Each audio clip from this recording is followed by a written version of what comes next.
Welcome to Read to Lead, a challenge designed by Daily Stoic to make you a better and wiser reader.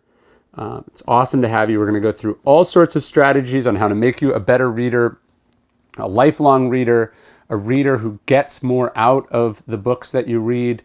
We want to push you out of your comfort zone. Remember, we're partly calling this a challenge for a reason. It's supposed to be hard.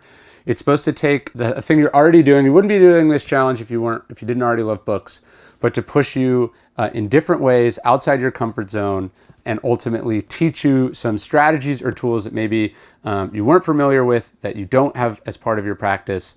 Most of them are going to be based on things that I've learned as a reader, but we're turning to Stoicism and we're turning to ancient philosophy, and we're going to be using all of these ideas and channeling them into really specific exercises that you can do as part of this challenge, you can do going forward, and hopefully they will take the reading that you're doing to another level. Not everyone reads, but all leaders have to. Every smart person I've ever met knew that books were important and books played some central role in their lives. Obviously, real world experience is important too, but ultimately, if you're not benefiting from the wisdom of history, as Tolstoy said, I cannot understand people who refuse to have a conversation with the wisest people who have ever walked this earth. And that's what we're doing here with reading. Mark Twain's line was that the person who does not read has no real advantage over a person who cannot read.